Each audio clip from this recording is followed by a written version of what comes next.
Hey guys, welcome back to CakeTube. PokemonGo is really huge right now, so today I'm going to show you how to make these life-sized, surprise-filled Pokeballs. Before we get started, I want to add a little disclaimer. Nintendo has released the use of all their characters for derivative works such as this video. You should never recreate someone else's work and post it on a profitable medium like YouTube unless you have the artist's express consent. Copyright issues are no joke.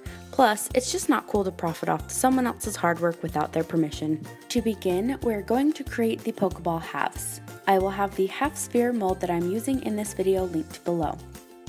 Start by melting equal parts red and white candy melts, but make sure you save a couple of your white candy melts for later use. Begin pouring the melted candy melts into each cavity. Once the chocolate is poured in, take a flexible spatula, a pastry brush, or even your finger, and spread the chocolate evenly up the sides of the mold. Once each cavity is evenly coated, turn your mold upside down and begin to gently tap the excess chocolate out of each cavity.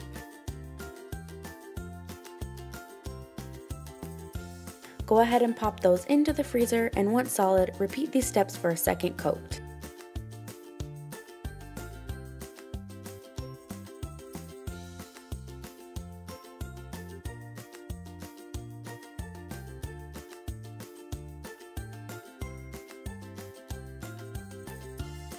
To begin assembly, we will first need to unmold our spheres. I started by cleaning up the edges of each sphere with a sharp knife. Once the edges are neatened up, use light pressure to slide your Pokeball out of the mold. The Pokeball should release easily, but be careful, they are still very fragile. As you can see, this one has a small crack, but I will show you how to correct this later. Repeat for all of your half spheres. Next, heat a non-stick skillet on the stove. Once heated, place 1/2 of your Pokeball briefly against the pan to melt the chocolate.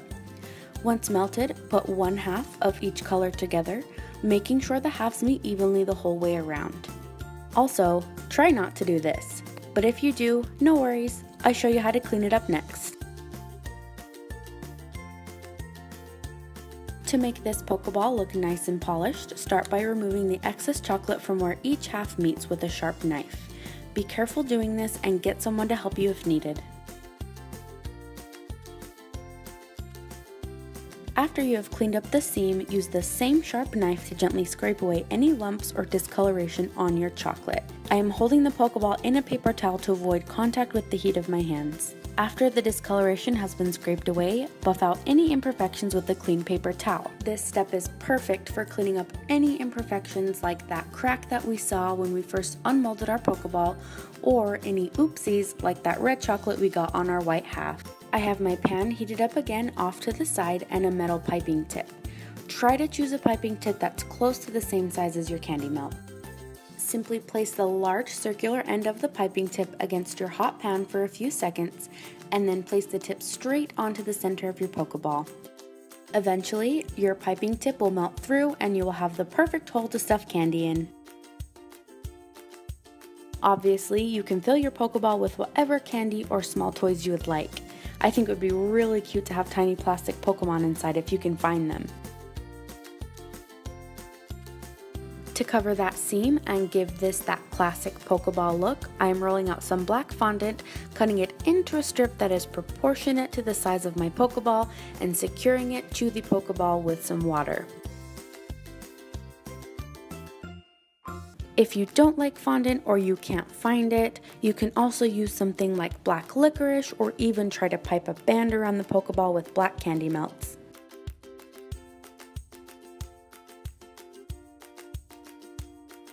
To finish up, dab a little bit of water on the fondant over the opening, grab one of those candy melts that you saved from earlier, press it into place, and now you're ready to catch them all. Breaking these open was actually a lot harder than I thought it was going to be. They're really durable, which is great.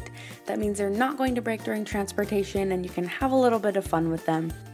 Smash open your Pokeball and have it the candy inside. And who knows, maybe you'll also find a rare Pokemon. Thank you so much for watching. I hope you enjoyed today's video. Please make sure to follow me and subscribe for more cake tutorials. Have a great day!